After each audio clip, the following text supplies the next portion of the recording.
Hukum asumsi Neville Goddard, teknik minum air. Teknik manifestasi ini gak ribet, mudah bin simple, dan siapapun bisa melaksanakannya. Yang dibutuhkan hanyalah air minum saja. Ini dia prosedurnya. Kalau panjenengan memang cocok, hasilnya pasti jos kotos-kotos. Ikuti penjelasan Pak Lang. Kali ini kita bahas teknik ya, teknik manifestasi. Sebetulnya teknik minum air ini sudah usang dan banyak banget orang membahas. Tetapi barangkali penjelasan Pak Lang ini memiliki cita rasa yang lain bagi panjenengan. Kita mulai dari dasar. Air. Siapa yang tak kenal air? Ya, semua orang kenal air. Tubuh panjenengan kan 70% bobotnya air juga. Air menjadi materi berharga baik sebagai pelarut, pencuci, sumber kehidupan dan kesehatan. Demikian pula air juga dipakai dalam upacara-upacara ritual, termasuk upacara-upacara keagamaan di banyak agama di dunia ini. Pesona tentang air ini bisa lebih lanjut panjenengan pelajari dari hasil penelitian seorang profesor, namanya Profesor Masaru Emoto yang terkenal itu. Saya sih di sini tidak akan membahas tentang penelitian itu. Tak anggap panjenengan wis paham kabeh dengan penelitian air dari profesor Jepang yang top itu. Intinya adalah bahwa air yang jarine benda mati itu ternyata bisa memberikan respon terhadap emosi yang diarahkan padanya. Nah ini, air itu benda mati.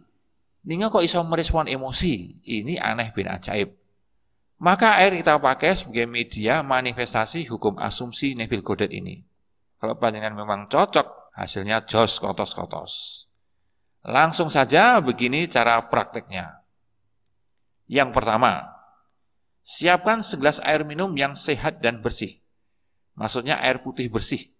Air tanpa gula dan aneh-anehnya. Nggak ada kopinya, nggak ada jahenya, pokoknya air saja. Juga bukan air kelapa muda. Lalu taruh air itu di gelas putih bersih juga. Jangan taruh di gelas berwarna. Jangan taruh di apalagi botol plastik, jangan. Mengapa demikian?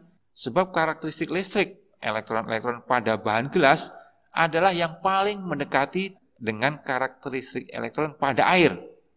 Mudeng ora? Tapi nek mudeng ya ora apa-apa ya. Ini kan pelajaran fisika universitas. Pokoknya manut wae ya. Pokoknya air diwadahi gelas putih jernih wis ngono wae lah. Rasa kangelan. Langkah kedua, tuliskan intensi panjenengan. Intensi itu maksudnya niat atau harapan panjenengan. Tuliskan di kertas kecil dengan luas secukupnya, sehingga nanti kertas itu bisa ditempel di dinding luar gelas itu. Tuliskan intensi sebagai sesuatu yang sudah terlaksana, atau sudah tuntas, atau sudah selesai, sudah kaleksanan, sudah beres. Begitu kan prinsip hukum asumsi Neville Goddard? Inilah yang dinamakan membangun state living in the end result. Contohnya kalau panjenengan menginginkan badan sehat, gara-gara ini sering penyakitan ya, sepanjang bulan penyakitan, sepanjang tahun penyakitan. Tulislah begini, terima kasih Tuhan atas anugerah badan yang sehat dan segar ini. Terima kasih, terima kasih. Itu nulisnya. Jangan malah nulis, Tuhan tolonglah hambamu yang menderita ini. Bukan begitu. Tuhan bebaskan aku dari penyakit ini. Sembuhkanlah aku Tuhan. Bukan begitu ya, bukan. Ingat sabda Sang Guru Agung yang mengatakan sebagai berikut. Kukatakan kepadamu, bila kau meminta dan berdoa, percayalah bahwa kau sudah menerimanya, maka hal itu akan diberikan kepadamu. Nah, itu prinsipnya. Nah, kalau tulisan itu sudah benar, sudah mengikuti kaidahnya sebagai sesuatu yang sudah terlaksana, lantas kertasnya ditempel di dinding luar gelas itu. Banjur di langkah ketiga, kemudian taruh gelas berisi air yang sudah tertempel kertas itu di tempat terhormat dan dimuliakan. Tempat apa itu? Misalnya ruang doa. Biar apa? Biar wibawanya itu ada. Dengan demikian air itu akan menyerap energi positif yang ada di sekitarnya, ada di ruangan itu. Jangan malah gelasnya ditaruh di kulkas ya. Udah gitu kulkasnya berisi campuran ada iwak, tomat, bayam, kangkung, susu, kecap. Wah, ojo, kacau nih. Tempatnya harus terhormat dan mulia. Lalu biarkan air itu berada di sana setidaknya 24 jam. Nah, setelah 24 jam minimal ya, pada malam harinya sebelum panjenengan tidur, datangi itu air. Panjenengan lantas duduk nyaman di depannya atau di sampingnya, lalu mulailah memvisualisasikan keadaan intensi panjenengan yang dikehendaki. Dalam kasus kesembuhan, gambarkan di layar batin kondisi panjenengan, badan yang sehat dan ceria. Gambarkan panjenengan lari sana sini ning lapangan, ngoyak apa layangan pedut atau ngoyak kebo. Atau gambarkan lagi macul ning kebon. Atau gambarkan lagi main voli tarkam sama teman-teman kampung.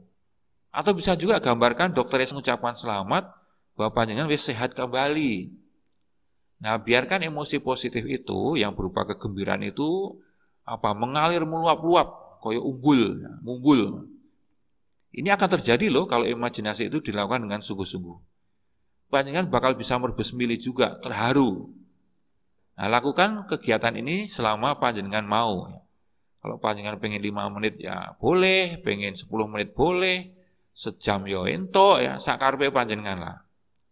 Nah, langkah berikutnya, langkah kelima, setelah puas bermain-main dengan arus deras emosi itu, ambil gelas itu.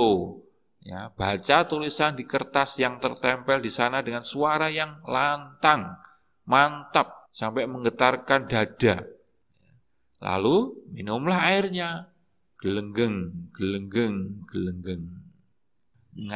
Dengan meminum ini berarti panjenengan memasuki state yang baru, yaitu state sehat dan ceria. Langkah terakhir setelah itu pergilah tidur.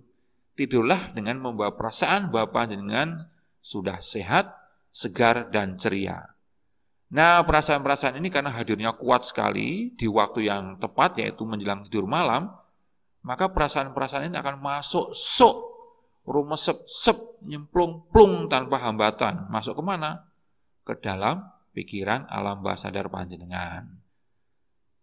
Lantas, sementara panjenengan tidur, pikiran alam bawah sadar akan mengolah, akan bekerja berdasarkan informasi yang masuk itu, yaitu menciptakan tubuh panjenengan yang segar, merehabilitasi sel-sel yang rusak, memperbaiki metabolisme yang kurang tepat, memproduksi zat anti-aging, lan sapi turute bermacam-macam. Nah, seru kan?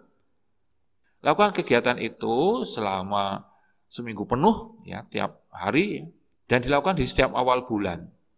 Kalau panjenengan konsisten nih, maka pada waktunya panjenengan akan merasakan dampaknya yang jos kotos-kotos itu. Air yang masuk tubuh adalah energi kesembuhan tuntas. Panjenengan masuk dalam state baru, yaitu state sehat dan ceria. Kalau state-nya sehat dan ceria, ya keadaan badan panjenengan pasti sehat dan ceria juga. Sebab apa? Sebab keadaan badan itu selalu mengikuti persis dengan state batin panjenengan. Nah, gitu prinsipnya. Lalu mbok menawa panjenengan bertanya, Pak Lang, bisa gak teknik minum ini buat dapetin uang atau cari jodoh? Ya jawabnya bisa saja.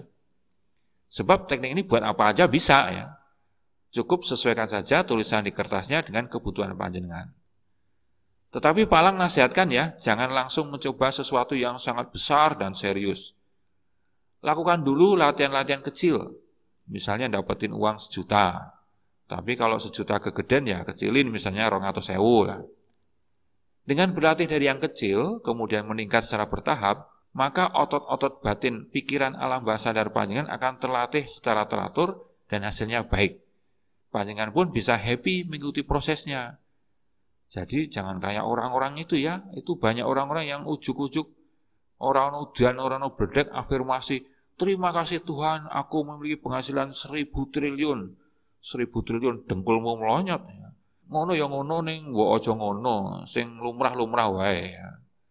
Ya, saya rasa gitu aja dulu ya, khusus Law of Assumption Neville Goddard kali ini. Semoga panjenengan tambah pinter dalam hal hukum asumsi dan hukum tarik-menarik. Oh ya, mumpung belum lupa ya, itu air di gelas itu secukupnya saja, jangan banyak-banyak ya. Nanti panjenengan turunnya ngompol, sini-sini kan. Oke. Matur nuwun, salam seger waras nggih. Waras wiris akeh rezekine kagem panjenengan sedaya.